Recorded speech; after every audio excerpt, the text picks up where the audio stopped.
Bismarck was launched on the 14th of February, 1939 at Blohm in Voss and weighed about 50,000 tons and was an absolute chongus. She was armed to the balls with 4 15-inch turreters. Each turreter weighed about 100 tons. She also had radar and all sorts of shippy doohickeys. She was built to dunk on the British by destroying the convoys bringing supplies to the struggling British Isles. Anyhow, she was sent out on a commerce raiding operation with another ship, Prinz Eugen, not pictured because I couldn't be bothered. Not long into the battle, she fired a good shot and hit the HMS Hood right in the ammo storage, otherwise known as the magazine. This caused a big boom, which blew the ship into 2 parts, sinking quickly with a loss of about 1,415 with 3 survivors, a hefty KD ratio indeed. Other ships started firing on the Bismarck, so she bravely ran away, heading for the safety of France as she took a few good hits from the exchange. The CEO of Britain, Winston Churchill, wanted her destroyed immediately, so every man and his dog was sent out to destroy her. These are some of those fellows pictured here. Ancient biplanes were launched to spot her, and spot her they did, on May 26, 1941. They then dropped torpedoes, which sped towards the ship. The torpedoes scored a critical hit on the ship's rudders, causing them to jam, leaving Germany's 50,000-ton supership spinning in circles like an idiot. This allowed the British to catch up to her.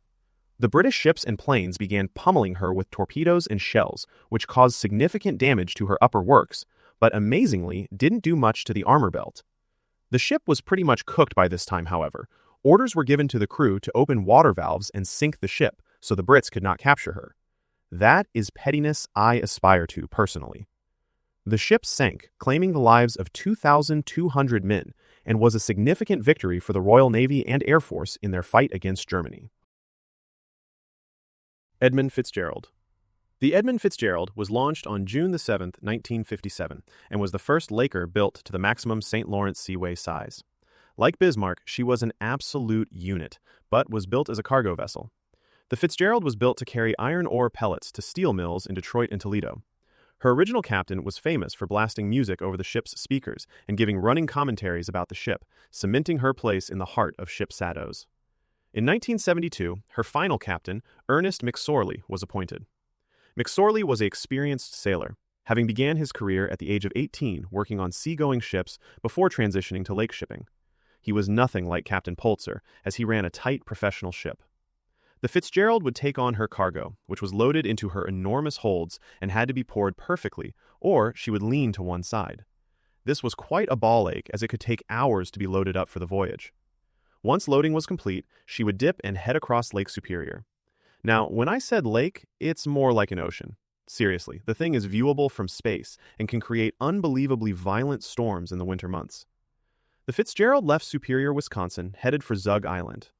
Bound for Zug Island near Detroit on November 9, 1975. She had 29 crew aboard and 26,116 tons of taconite pellets.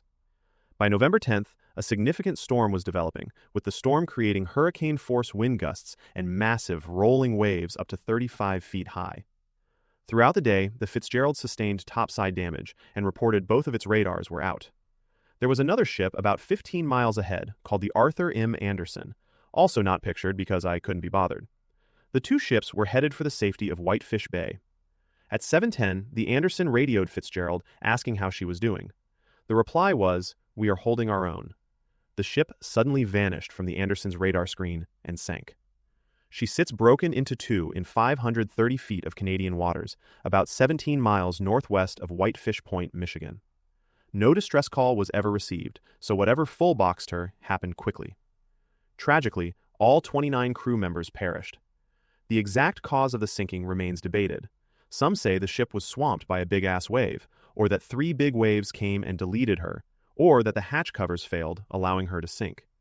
Either way, it's a right mystery as to how she sank, and we will probably never know, sadly. Andrea Doria. Following Italy's crushing defeat after World War II, the Italians were keen to restore their national pride. So the Italian line designed and built the Andrea Doria to be an example of Italian shipbuilding. Launched on the 16th of June, 1951 at Ansaldo Shipyards in Genoa, the ship was built to be the last word in safety.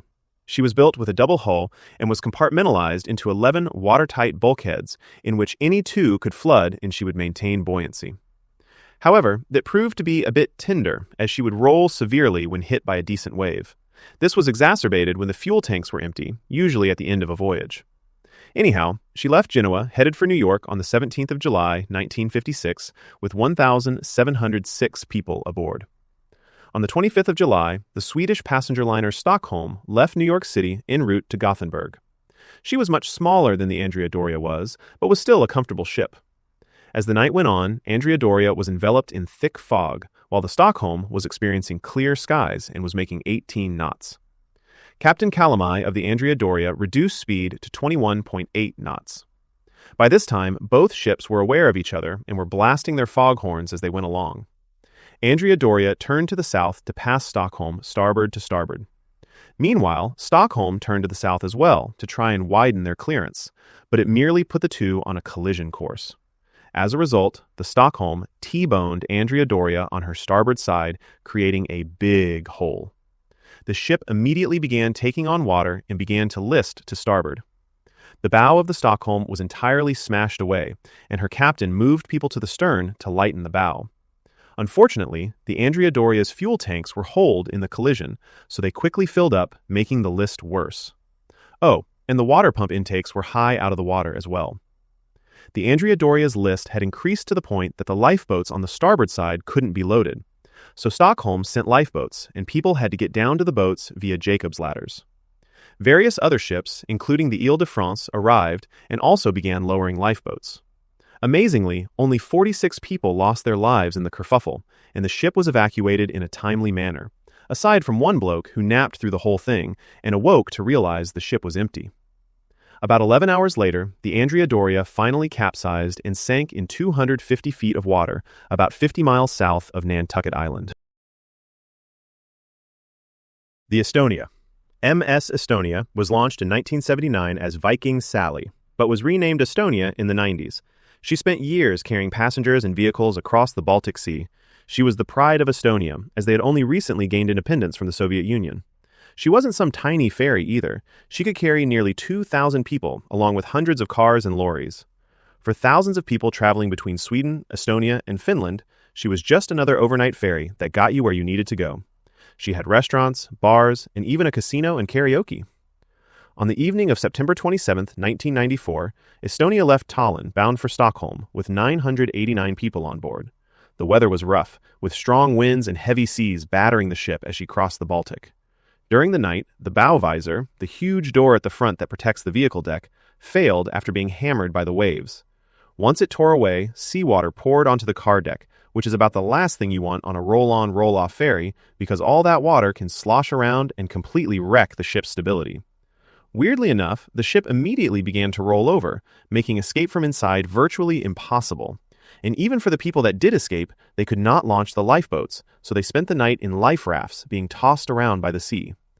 At 1:22 a.m., a distress call was finally sent, but by then she was nearly on her side. Only 138 people survived. Tragically, 852 people lost their lives, making it one of the deadliest peacetime shipwrecks in European history.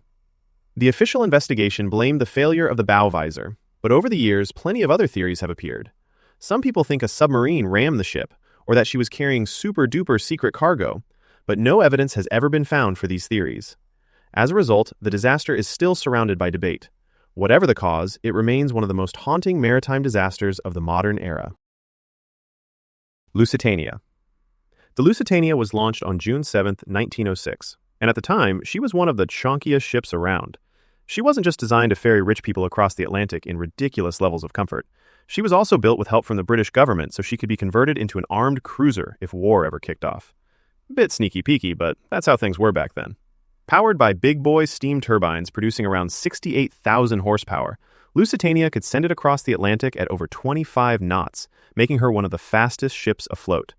She quickly became a favorite with wealthy passengers, celebrities, and anyone who wanted to get to New York without spending half their life at sea. First class was basically a floating 5-star hotel, while third class was still far better than what many immigrants had left behind. All that went to pot in August 1914 when the First World War broke out. The Atlantic suddenly became a lot more spicy. Germany declared the waters around Britain a war zone and warned that any British ship could be attacked by U-boats. In fact, before Lusitania's final voyage, the German embassy even placed newspaper adverts warning passengers that sailing on British ships came with a genuine risk of being torpedoed. Most people basically shrugged and thought, it'll be all right. On May 1st, 1915, Lusitania left New York bound for Liverpool, carrying nearly 2,000 passengers and crew. Along with the usual bric-a-brac, she was also carrying rifle cartridges and artillery shell casings, which has fueled arguments ever since over whether she was purely a passenger liner or a legitimate military target. By May 7th, Captain William Turner was approaching southern Ireland. German submarine U-20, commanded by Captain Lieutenant Walter Schwieger, had already sunk several ships and was lurking off the coast looking for another victim. At around 2:10 in the afternoon, Schwieger spotted Lusitania and fired a single torpedo. The torpedo slammed into the starboard side and was followed almost immediately by a much larger second explosion from inside the ship. What caused that second bang is still argued about today. Some reckon it was coal dust, others think steam boilers, while another theory points towards the ammunition in the cargo hold. Whatever it was, it absolutely ruined the ship. Lusitania quickly developed a heavy list, making it almost impossible to launch many of the lifeboats properly. Some smashed into the side of the ship, others spilled passengers into the freezing water, and chaos took over. In just 18 minutes, an absurdly short amount of time for a ship of her size, Lusitania slipped beneath the waves about 11 miles off the coast of Ireland. Of the 1,960 people aboard, 1,198 lost their lives, including 128 Americans. The sinking caused international outrage and massively damaged Germany's reputation, especially in the United States. While America didn't immediately enter the war, Lusitania became one of the defining events that shifted public opinion against Germany and is often seen as one of the stepping stones that eventually led to the United States joining the conflict in 1917. The wreck still lies on the seabed off the coast of County Cork, resting on her starboard side after more than a century underwater. Over the years, divers have explored her remains, but the mystery surrounding that second explosion has never been fully solved. More than 110 years later, people are still arguing over exactly what happened in those final 18 minutes. Wilhelm Gustloff. The Wilhelm Gustloff was launched in 1937 as a cruise ship for Germany and weighed in at 25,000 tons. She was built for the Strength Through Joy program, which was basically a way of offering heavily subsidized holidays to German workers, while also serving as a massive propaganda exercise. She was a modern liner for her time, and even spent a while as a hospital ship after the Second World War broke out, before later being used as floating accommodation for naval trainees. By January 1945, Germany was being dunked on as the Soviet army pushed west. Hundreds of thousands of civilians were desperately trying to escape across the Baltic Sea. On January 30th, Wilhelm Gustloff left the port of Gotenhafen crammed to the brim. Official records are pretty useless, but it's believed more than 10,000 people were on board, including civilians, wounded soldiers, and military personnel. That evening, the Soviet submarine S-13, commanded by Alexander Marinesko, spotted the ship after one of the officers turned on all the ship's running lights, which was pretty thick, to be honest. S-13 fired 3 torpedoes. The first hit the bow. The second hit amidships, more specifically the swimming pool where the female auxiliaries were bunking, drowning them all. The third hit the engine room, essentially dooming her. The freezing Baltic Sea was close to 0 degrees, meaning anyone who ended up in the water had very little chance of surviving. As the ship was rapidly listing, similar to other ships, the lifeboats couldn't be launched, and within about an hour, Wilhelm Gustloff rolled over and sank beneath the surface. Only around 1,200 people survived, meaning an estimated 9,000 or more lost their lives. That makes the sinking of Wilhelm Gustloff the deadliest maritime disaster in history, with far more casualties than both the Titanic and Lusitania combined. Despite its enormous death toll, it's far less well known, largely because it happened during the final months of the Second World War amid countless other tragedies. Fortunately, the wreck site is a war grave, so no divers or salvagers are allowed to go anywhere near her ghostly remains. Thank you very much, and don't forget to like and subscribe. A man's gotta feed his cat. Oh, here he is now. You'd better do as he says. I'll take my leave now. Bye-bye.